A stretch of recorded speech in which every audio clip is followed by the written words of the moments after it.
Casting the lead is a big deal, especially when there's only one actor in the whole movie. Hey, it's Nikita, you're watching A Little Longer, and today I've got something for the true introverts out there. 8 iconic films with just one actor on the screen. No spoilers, promise. Most of the time, when there's only one actor in the film, it's because the story is set in a confined space. Usually the character is isolated and cut off from the world. Take Buried for example, that's where we'll start. The film has one of the smallest worlds you can imagine, a wooden coffin buried underground where Paul Conroy wakes up. He's just a regular truck driver who was kidnapped somewhere in Iraq and buried alive. Paul's got a lighter, a cell phone, a pencil and a pocket knife, that's it. He has to figure out a way to call for help or somehow negotiate a ransom, but he doesn't even know where he is. His phone battery is dying, his lighter running out of fuel, and worse, he's running out of oxygen. And every call he managed to make turns into a struggle. Still, even with all these limits, Buried ends up being a gripping thriller starring Ryan Reynolds.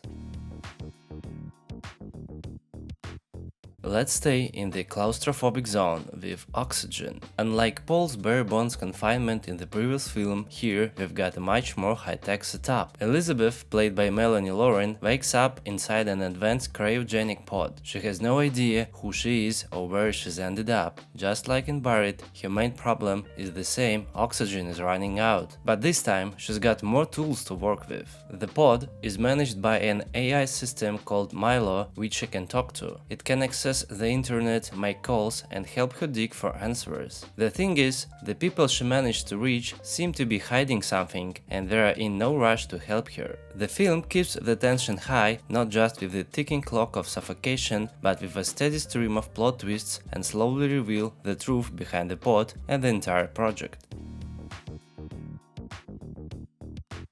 Time to stretch the space out a bit. In Locke, the entire film takes place inside a car, and that car belongs to Ivan Locke, played by Tom Hardy. He's not physically trapped like in the previous films, but he's definitely stuck, caught in a web of life-altering circumstances. The whole story unfolds over the course of a single nighttime drive, during which Ivan's carefully structured life completely unravels. He's got a serious job, overseeing the concrete pour for a skyscraper scheduled for the next morning. But on this crucial night, he gets a call. Bethan, a woman he had a brief affair with, has gone into early labor. Meanwhile, Ivan has a wife, Catherine, and 2 kids waiting for him at home. Locke plays out like a one-man stage performance inside a moving car. Ivan is forced to re-evaluate his choices, set his priorities straight, and take the full responsibility for his actions. It might sound a little dry, but responsibility is the real core of this film. And hey, speaking of taking action, you can make an important decision right now by hitting the like button. It really helps the channel, thanks a lot. Oh, and one more thing about Locke. If you're worried that the film with one actor in a confined space might be visually dull, don't be. This one actually won the European Film Awards for Best Editing.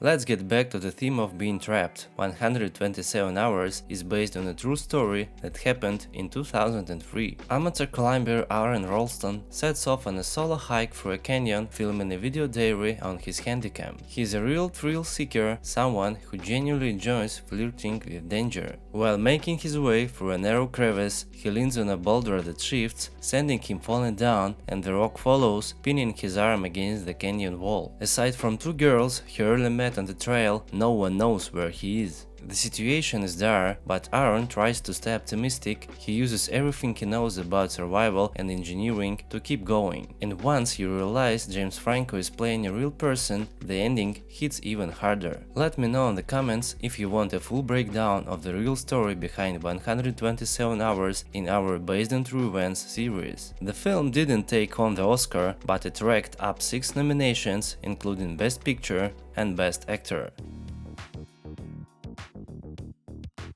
From the desert canyon, we move to the waters of the Indian Ocean. Unlike the other films we've covered so far, All Is Lost has not only no other characters, but almost no dialogue at all. Apart from a brief monologue at the very beginning, where the named protagonist, played by Robert Redford, reads out a short farewell note, "I'm sorry, I tried." Then we jump straight into the action. An older sailor wakes up to find his yacht flooding. It's been struck by a shipping container drifting in the water. The impact tears a hole in the hull, flooding the navigation and radio systems. What began as a solo voyage quickly becomes a desperate fight for survival in the middle of the ocean. And as you can probably guess, things just keep getting worse from there. It's a beautiful short survival drama about one man versus the elements, and it managed to stay gripping even without dialogue. The film won a Golden Globe for Best Original Score, and Robert Redford received a nomination for Best Actor.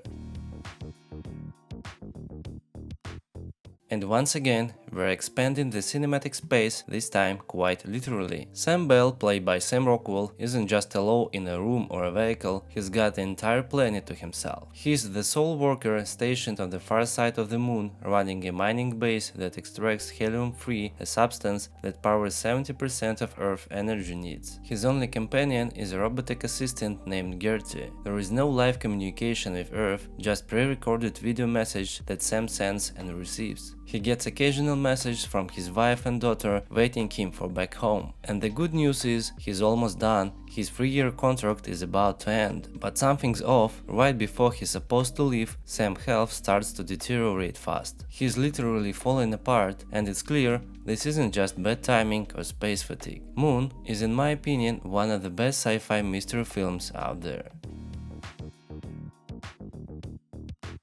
Let's come back down to earth with The Guilty. This dramatic thriller starring Jake Gyllenhaal is actually a remake of Danish film of the same name, released just 3 years earlier in 2018. Joe Baylor is a police officer who's been temporarily suspended from duty due to an incident, and while the investigation is ongoing, he's been reassignated to work as a 911 call center operator. His court hearing is scheduled for next day, and he's clearly tense and on edge. Then a call comes in from a woman named Emily. At first it sounds like she's talking to a child, but Joe quickly realizes it's a coded message. It seems she's been kidnapped and is being taken somewhere. Joe takes the situation personally and becomes determined to save her at any cost. The problem? Massive wildfires has broken out across the city, tying up the entire emergency response system. No one's rushing to help, and Joe has to act on his own. As the story unfolds, we follow this emotionally unstable officer as he tries to stop crime in real time, all while slowly uncovering the truth behind his own case. And yes, the ending will take you by surprise. Looks like we drifted a bit from the theme of being trapped, but psychological drama inside, starring William Dafoe, brings us right back. Nemo is a professional art thief who breaks into a luxurious Manhattan penthouse packed with priceless artwork he plans to steal. But as he tries to leave with the goods, he messes up the smart home security code and ends up locking himself inside. When he attempts to override the system, things only get worse. The smart home goes haywire. But instead of cops showing up, nothing happens. No alarms, no neighbors, no response. The owner of penthouse apparently on an extended trip. This place is soundproofed, bulletproof, and nobody seems to know Nemo is there. Now he has two choices: find a way out of his high-tech prison or slowly die of heat and hunger. This film isn't just a crime thriller, it's full of symbolism, exploring the breakdown of a man trapped in a high-end cage built by technology and his strange rebirth through isolation and desperation. Inside definitely isn't for everyone, but if you are into art and if you are a fan of William Dafoe, go ahead and add it to your watch list. For this list I stuck to films that were quite literally shot with a single actor on screen, aside from a few minor background roles here and there. But I also want to quickly mention some movies that don't strictly follow that rule, yet still revolve almost entirely around one powerful solo performance. I Am a Legend, Will Smith alone in the zombie-filled post-apocalypse. Life of Pi, Suraj Sharma plays the son of zookeeper who survives a shipwreck and ends up drifting on lifeboat with a Bengal tiger. Castaway, a modern Robinson Crusoe tale with Tom Hanks giving one of the most iconic performances of his career. Phone Booth, the legendary thriller where Colin Farrell is trapped in a phone booth by a sniper who won't let him hang up or leave. The Martian, Matt Damon plays an astronaut accidentally left behind on the Red Planet. That's all from me for today. If you enjoyed this video, drop a comment, it really helps the channel grow. And don't forget to subscribe a little longer so you don't end up feeling as alone as the characters in today's list.